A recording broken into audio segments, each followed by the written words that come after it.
العلم تاج ونبراس لصاحبه، يرفع به سلم الأمجاد والرتب، وإن خلا المرء من علم ومعرفة فما يفيد جمال والوجه والرقم. والآن مع كلمة مدير المدرسة الأستاذ محمد عبد المنعم.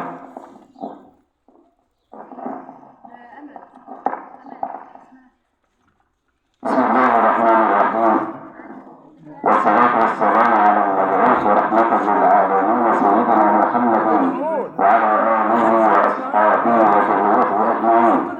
الرحمة المهداة والنعمة المزداد، صاحب الخلق الموجود والمقام المحمود، سيدي أبو القاسم ورسول الله صلى الله عليه وسلم.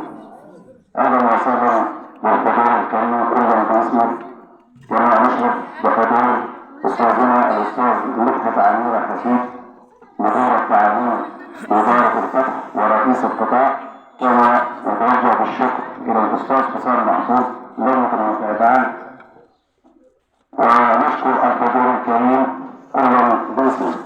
نلتقي اليوم لنحتفل بلحظة مميزة وننعمها بالفرح والسرور، إنه اليوم استثنائي نجتمع فيه جميعا ونقدم التهنئة لأحد أفراد أسرة مدرسة المعصرة الابتدائية المشتركة الذي أكرمه الله سبحانه وتعالى أن يختم مسيرته المهنية بنجاح ويبدأ فصلا جديدا في حياته المربي الفاضل والأخ الجليل الأستاذ عاطف سيد أحمد علي.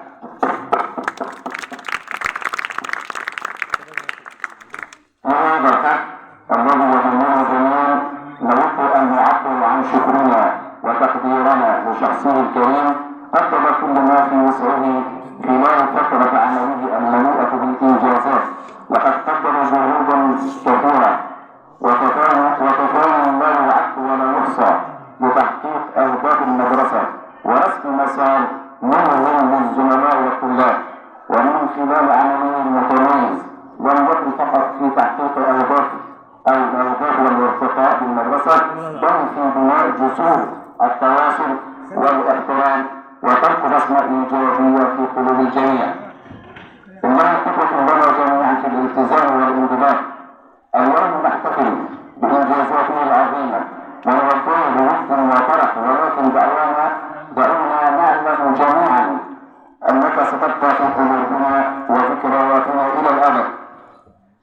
استمتع بكل لحظة في هذه الفترة الجديدة، عليك أن تكافئ بها نفسك لأنك بذلت جهدا وتعبا لسنوات عديدة.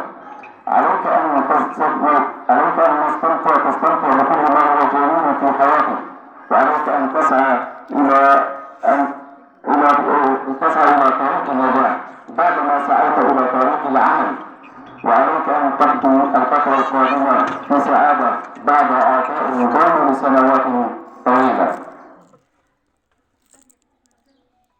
توصلنا جميعا هذا الحفل لكي نحتفل بك، وإن كان اللسان يعجز عن التعبير عن محبتك وتقديرك لشخصك الكريم، ولكن لا يسعنا الوقت إلا أن نسأل المولى عز وجل أن يجعل مجهوداتك وإنجازاتك في ميزان حسناتك، وأن ينعم الله عليك بالصحة ودوام العافية، وأن يبارك لك في عمرك.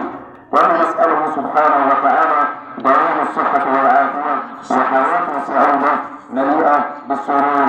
وأخيرا وليس أخيرا، نسأل الله العظيم رب العرش العظيم أن يبارك لك في ذريتك ويصلح أحوالهم، وأن يجعلهم بارين بنا كما كنا نحن بارين بهم، وبذلنا أقصى جهدنا برفعتهم وبارتقائهم. وآخر دعوانا أن الحمد لله رب العالمين. الشكر موصول لحضراتكم، والسلام عليكم ورحمة الله وبركاته.